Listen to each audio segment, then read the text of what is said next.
This is Insurance Marketing with John Carroll, episode 6. Let's rock.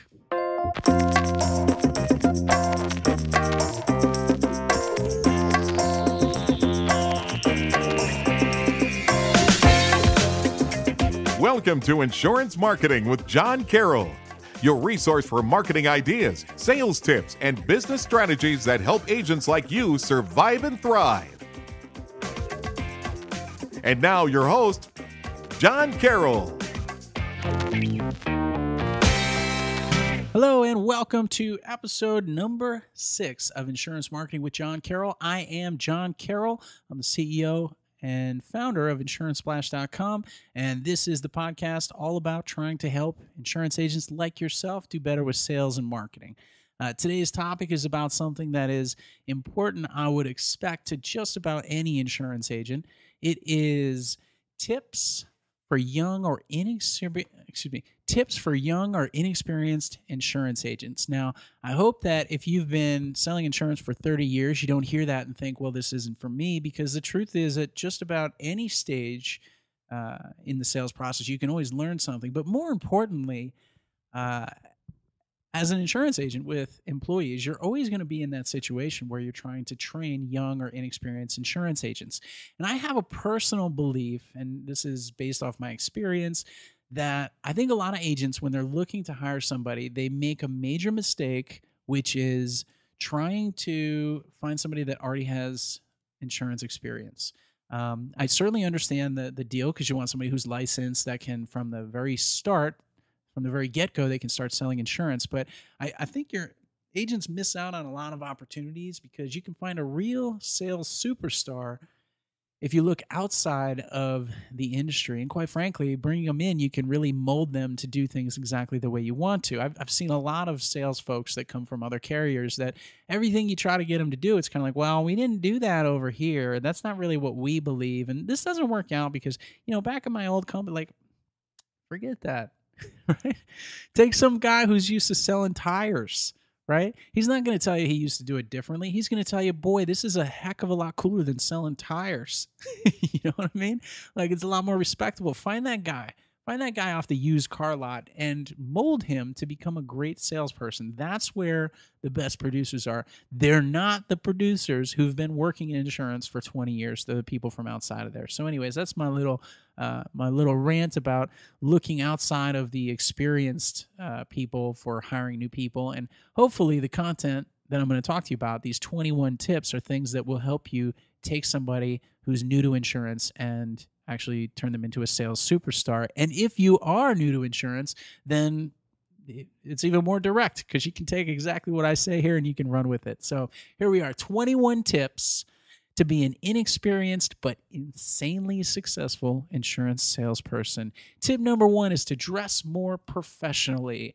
Now, the key is, if you're 22 years old and you're in an office full of older people, they're inherently going to look at you like you're the little kid.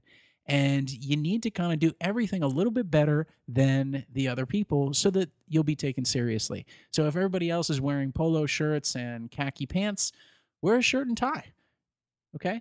Because when you're the sharpest dressed person in the office, everybody else around you is going to take you more seriously. But even more important than that, you will take yourself more seriously.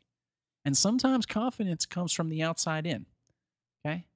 If you look the part, everyone, including yourself, will start to believe it. I honestly believe that. So whatever level of attire everyone else is wearing, try to put yourself just one step ahead of that, because believe it or not, man, so much is decided just by the way people look at you. And again, you're kind of starting from a bad spot, because you are younger and people will look at you and think that you know less. Okay, so that was number 1, dress more professionally. Number 2 is avoid using young slang.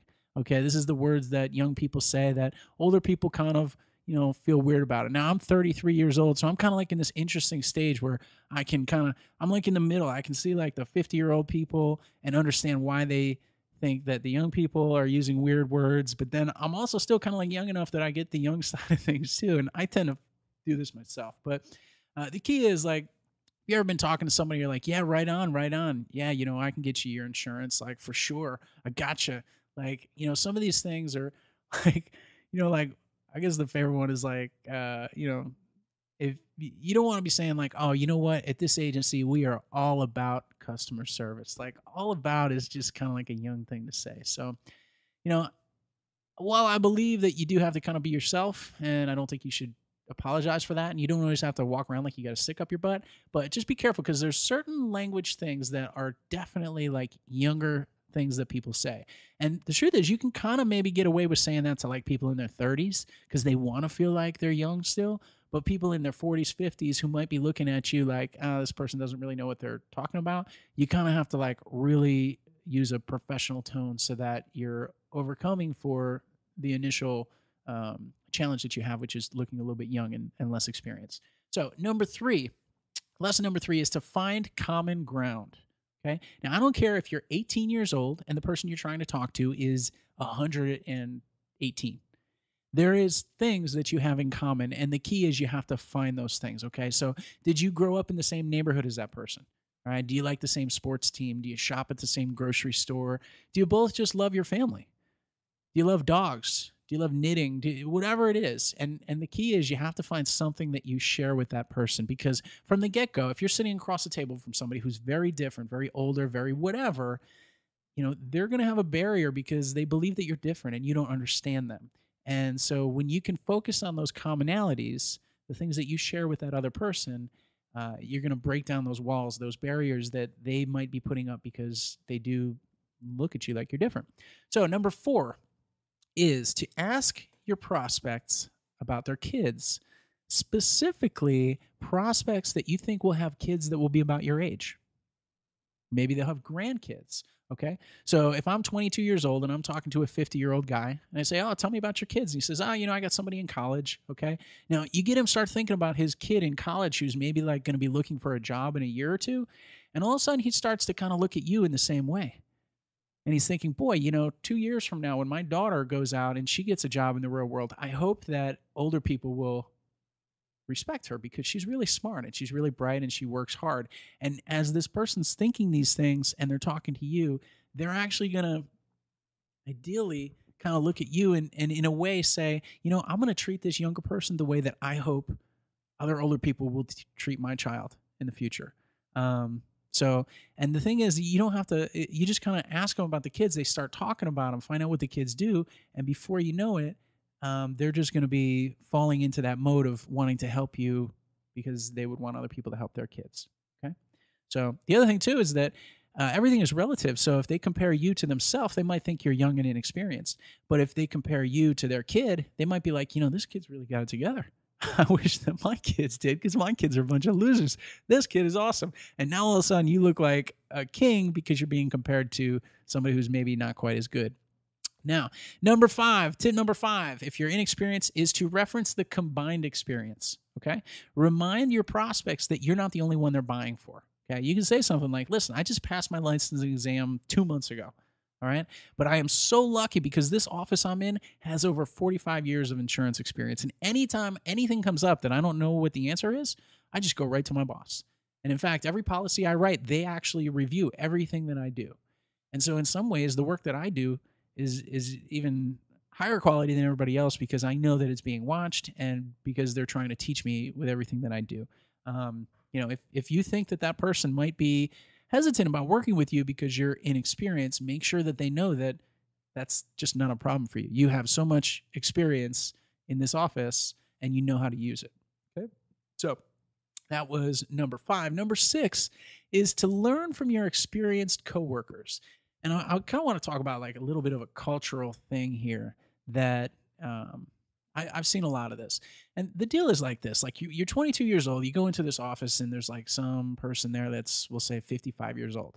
And they type with 2 fingers and they kind of, they don't know how to use the printer. The printer doesn't work. And so they start banging it. And, before you know it, like it's real easy for a 22-year-old kid to start looking at somebody who's 55 years old like they're kind of an idiot. I mean, I've seen this happen. I've been on the younger side of it too.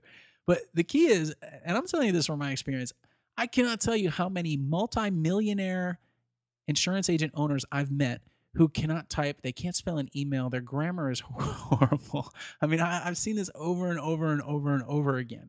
And I want to tell you something. Those people, you can learn more from them than you can somebody who knows how to use Facebook or knows how to do this stuff. Okay.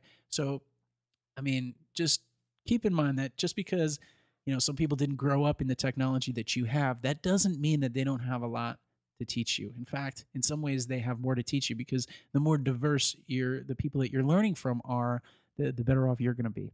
So that's number 6 is, don't think you're smarter than those people just because you can hook up a printer, because before you know it, everybody's going to have a Mac and it won't be an issue. Number 7 is to be enthusiastic. Okay. Like, you think about that, like, well, just think about any infomercial. I'm thinking about like ShamWow right now, but any infomercial that you watch, it's just all these people like, we're so excited. We can't believe that, this thing is going to change my life, right? The thing is, silly as it sounds, we watch these infomercials. I'm not going to lie to you. People like enthusiasm. People are drawn to passion and enthusiasm. And as a young person, that's something that you really can show. And in fact, in some ways, because you're young, you can show it in ways that older people might not be able to get away with. Older people might look like an idiot if they get all excited about uninsured motorist coverage. I don't know. But you're young, and people will actually embrace that. They'll say, boy, this is a guy, he's young, but man, this guy has a lot of energy. They'll like that. They'll buy into that. All right. So don't feel like you have to be so professional, like, yes, sir, how are you, all the time. I mean, be enthusiastic, have a lot of energy. It's an advantage that you have. Okay. That's number 7. Number 8 is to follow the financial markets. Okay. So especially if you're trying to relate to a more mature and professional audience, just being able to have a conversation with somebody about what's going on in the markets can, it can kind of like really boost you up a little bit. But you have to be careful, because if you're talking to somebody who knows this stuff, it's really easy to sound stupid. All right. So what I'm trying to say is, you can actually look dumber than you are if you start to say, oh, I'm really interested in this, this stock right here is right about to jump. I mean, you kind of, I've talked to a lot of people who talk like that, and I kind of look at them like, you're an idiot. Like, don't talk. You don't even know what you're talking about. You know what I mean? Like, so I would stay away from like trying to like repeat things that you heard Jim Cramer say, because it kind of just makes you look like one of those blind follower type people. But you can say things like, so what sectors do you think are going to be good, in the next like 2 to 4 years? Okay. Now, if you say something like that, it's a question that obviously shows that you're kind of into the market a little bit. But by saying, oh, what do you think is 2 to 4 years going to be a good sector? It's kind of like saying, hey, like, I'm not like, I'm in it for the long haul. I'm interested in, more responsible investing. So, follow the markets. Being able to talk to people about that kind of stuff is good. And to be honest, I mean, if you kind of ask somebody, oh, did you see what the market did today? And they're not a market follower, you don't want to come, like, there's a danger that you might be viewed as like pretentious or something like that. But there's also kind of this thing where, if somebody doesn't follow the markets and it's clear that you do, you don't want to dwell on it, but it kind of puts you in this dynamic relationship with a person, which is like, oh, this is like a real, I don't know. I don't know what I'm trying to say. I guess I'm just trying to say it kind of makes you look older. It doesn't make you look like a kid who's like all about going out to the bars and doing wild, crazy things. It makes you look like somebody who's, got a future and a career and goals and all that kind of stuff. So, okay. Lesson number 9 is to actually take some time to somehow get a recording of how you sound on the phone. Okay. And ask some other people to listen to it. Listen to it yourself. Do you sound smart? Do you sound confident? Or do you sound like a little kid who picked up the phone in daddy's office? I can tell you from experience that when you answer questions with authority, people will believe you. When you answer them like, kind of hemming and hawing, it's really hard later on when you get to that stage where you're asking somebody to sign on the line, if you've been hemming and hawing all the way up to there. So, take some time to listen to your phone voice and really be analytical about it. If this is your career, if this is something you're serious about, then it's really important that you sound good on the phone. So make that part of your strategy for becoming better at what you do. Number 10, another tip for inexperienced people is to sell to other young people. All right. Guess what? You might think that you're at a disadvantage because, maybe it's harder for you to talk to people in their 50s or 60s. But guess what? It's harder for those salespeople in their 50s and 60s to talk to the young people. And there's millions of them. Okay.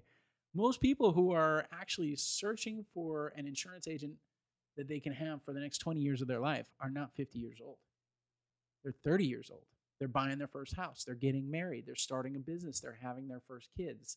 Those are the people who are trying to find an insurance agent that they can trust, that they can have follow with them for the rest of their life. By the time people get to 50 or 60, they're kind of already set on that kind of stuff. At least a lot of the best ones are. Okay? So think of it as an opportunity. You can attract those young people in ways that some other salespeople cannot. Okay? So number 11, do not ignore the sales fundamentals. Okay. Now, I know I work with a lot of young people, and a lot of them kind of come at me with, it's all about Facebook, it's all about Twitter and text messages and QR codes and all this kind of stuff. But the bottom line is that that's not what sells insurance. People sell insurance. All of those are tools, and they're great tools. I love those tools. I use most of them. But social media will never replace the basics. And when we're talking about basics, I'm going to give you a super basic. Okay. There is a book called How to Win Friends and Influence People. It's written by a guy named Dale Carnegie, and it was actually published in 1936. And what's so cool about this book, I've listened to it. I have it like a recording of it. I listen to it in my car. I listen to it about once a year maybe. And what's funny about it is he'll tell this story of how Benjamin Franklin it'd be here's a great example of how Henry Ford convinced all his salespeople to do X or, to do something. And it's funny because you listen to these stories and you're like, wow, that would work today. And it makes you realize that there are fundamentals to sales and making friends and influencing people that are universal. They'll be around forever. And in many ways, the things that are making a social media like Facebook take off are the same things. They're the same underlying fundamental things that Dale Carnegie talks about in that book. So that's one of my lessons is read that book, How to Win Friends and Influence People.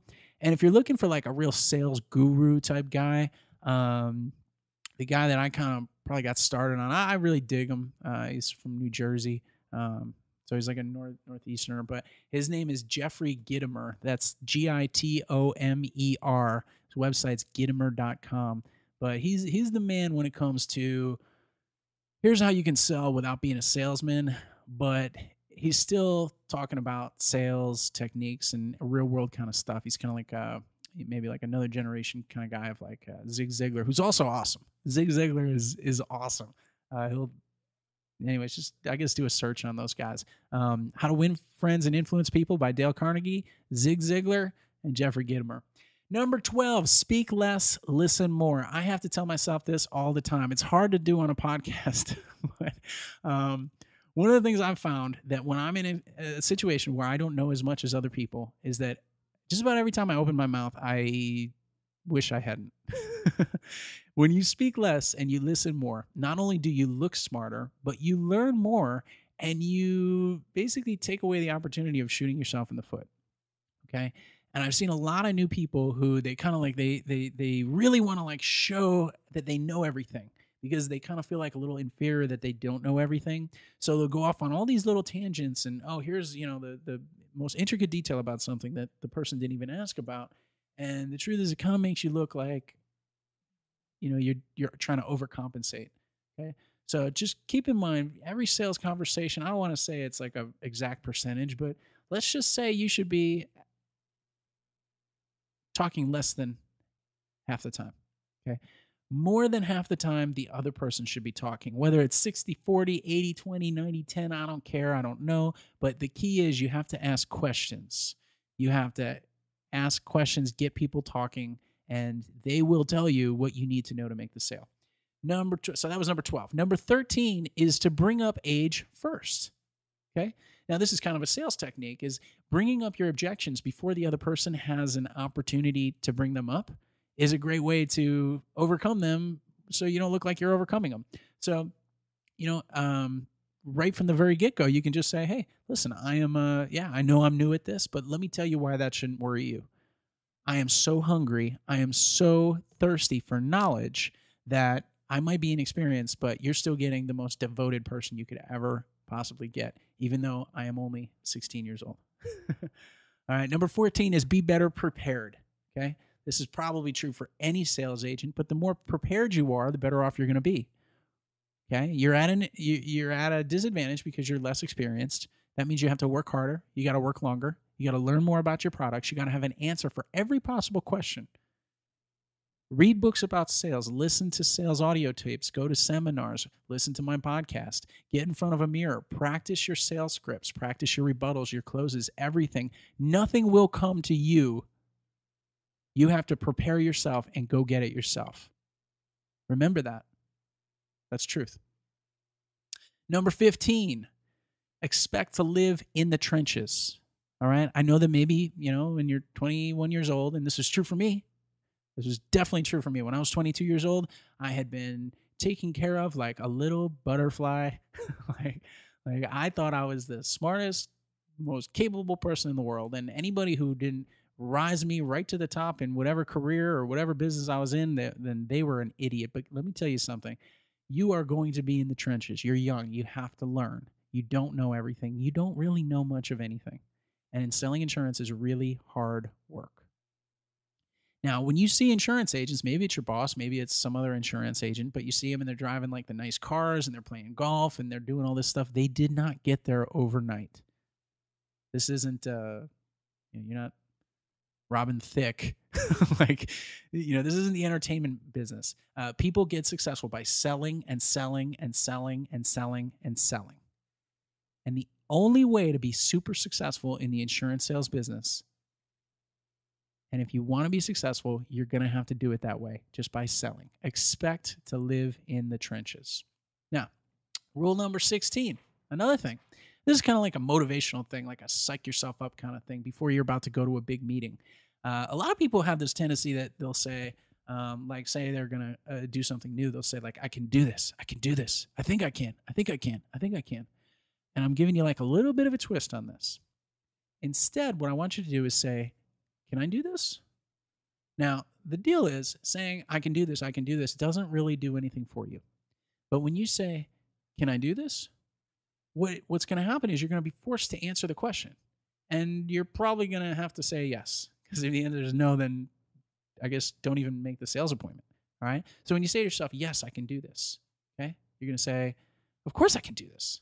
I'm licensed. I got my license. I'm trained. I know the products. I've studied the sales. I know every objection they could possibly tell me. I know how to avoid those objections. I've practiced every element of the sales process. And most of all, I believe in the products that I'm selling. All right? Now, what you're doing is you're talking yourself into it.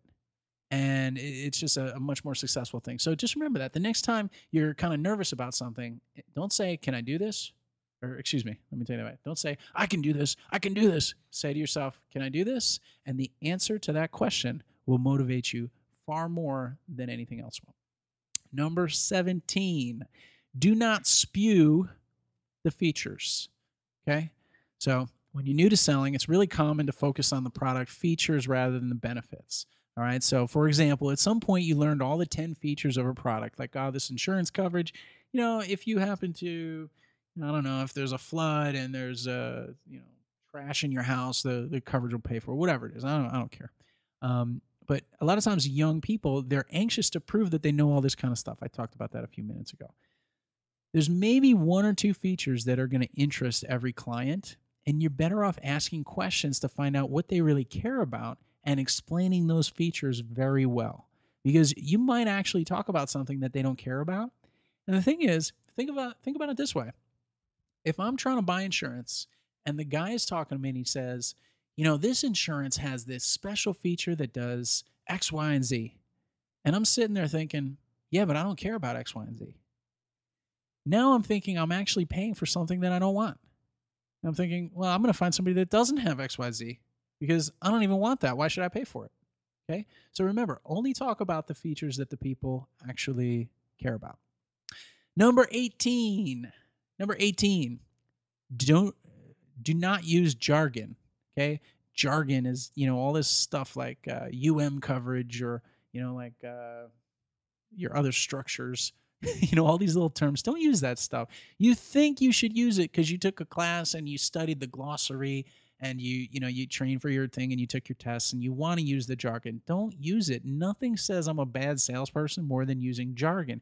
Just think about it like the tech guy when you go and you have a problem like with your computer and the guy's like just a jerk about it. He thinks he's so smart and then like the funny thing is like he'll explain something like you don't know what a printer driver is, like trying to make you feel bad.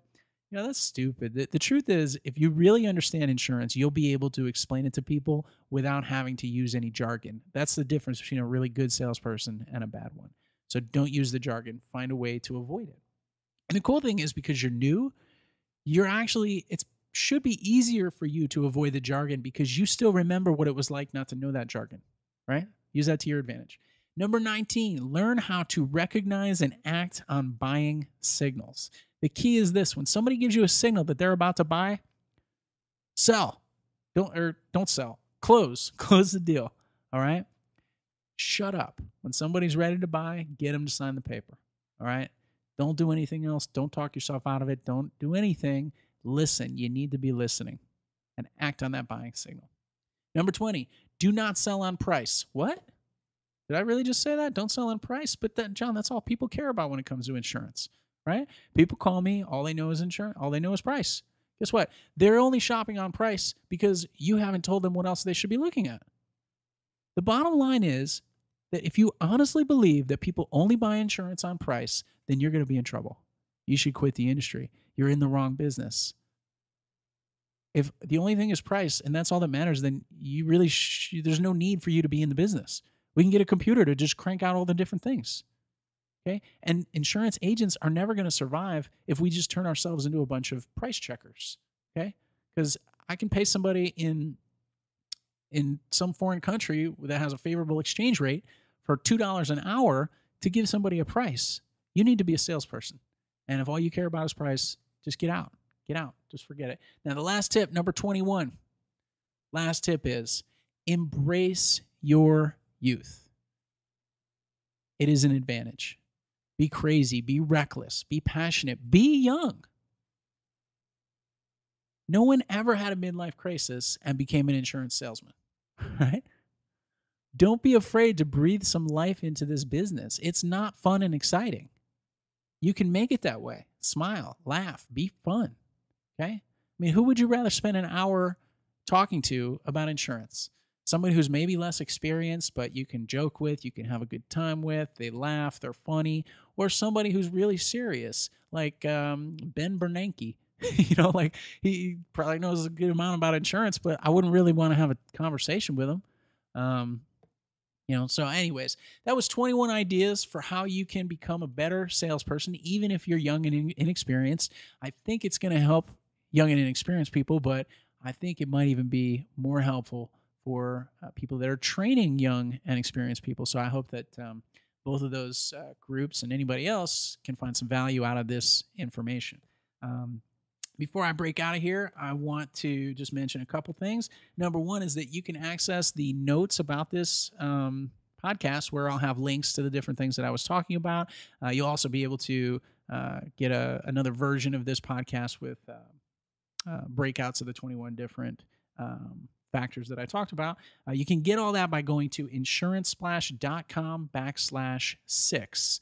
And if you type that into your browser, it'll take you right to the show notes for this article. If you found value in this, if you think this is information that you can use and it's going to make you better at what you do, and you want to say thanks, a really great way to do that is to go onto iTunes and just write a real quick little 5-star brief review about the kind of things that you learned here. That helps me be more visible to more agents, which helps me help more agents, and that's important to me. So if you want to get me back, that's the best way to do it. And finally, there's also a toll-free phone number that you can call up and you can ask a question. You can get that toll-free number. I'm not going to give it to you here, but if you go to insurancesplash.com/podcast, you'll see it right there. It's an 800 number. Maybe it's like 877. I don't know what it is. I don't have it right here in front of me. But basically, you can call that number, and if you have a question about insurance sales or marketing or really anything about the industry that you think I might have some insight in, I would really love it if you'd record something. Say your name, where you're from, and I'll include a link to your agency website in the show notes. I'd like to make this as interactive as possible, and I'd love to hear from the folks that are listening, just like you. So that's all I got for today. Hope you can go out, sell lots of insurance. Don't take no for an answer. And if you're young, stick in it. It's a great business, and the world needs a new generation of insurance salespeople. So hopefully you can bring the energy and the knowledge about the things that you have with you into the industry, and I think it's a benefit to everybody. So thank you very much. Have a great day. I'll see you next time. Bye. Thanks for listening to Insurance Marketing with John Carroll, brought to you by insurancesplash.com. Now get out there and sell insurance.